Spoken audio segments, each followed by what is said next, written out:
بسم اللہ الرحمن الرحیم۔ السلام علیکم پیارے بچوں، کیسے ہیں آپ؟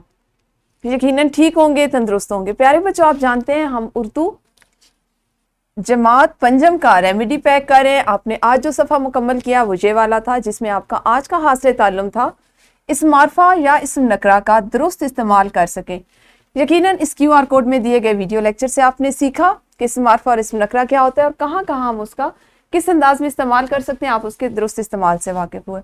آپ نے سب سے پہلے اس جملے کو مکمل کرنے کے بعد ایک سرگرمی کی جس میں تھا کہ اسم معرفہ اور اسم نکرہ کو آپ نے جملوں میں استعمال کرنا ہے۔ اسم معرفہ اور اسم نکرہ کے لیے چند الفاظ دیے گئے تھے: پاکستانی پرچم، پرچم، قومی ترانہ اور اس طرح کے دیگر الفاظ جو اگلے صفحے پر بھی تھے۔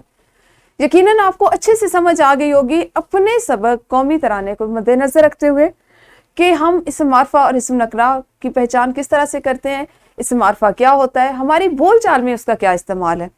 آپ دیکھیں کہ ہماری گفتگو جو ہے وہ انہی جو اسماء ہوتے ہیں ان پہ منحصر ہوتی ہے یا ان کے ارد گرد گھوم رہی ہوتی ہے۔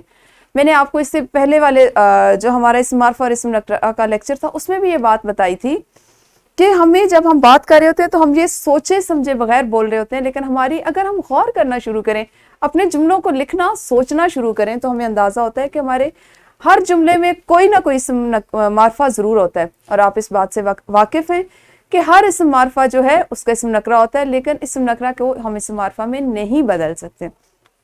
اسم معرفہ چونکہ معروف یا خاص مشہور نام کو کہا جاتا ہے تو ہم اپنی بول چال میں بہت سی ایسی چیزیں جن کا ذکر کر رہے ہوتے ہیں وہ اسم معرفہ میں شامل ہوتی ہیں، اور ان کو جب ہم عام بول چال کا حصہ بناتے ہیں، عام نام دیتے ہیں تو ہمارا اسم نکرہ ہوتا ہے۔ یقیناً اس سبق کو سامنے رکھتے ہوئے اس سبق کی مناسبت سے آپ نے اسم معرفہ اور اسم نکرہ کی مشق کر لی ہوگی، اور آپ نے آج کیا کرنا ہے کہ اپنے وطن کی ایسی چیزیں، کوئی سے بھی 10 ایسی چیزیں، کوئی سے بھی 10 ایسے اسم معرفہ، ان کا چناؤ کریں۔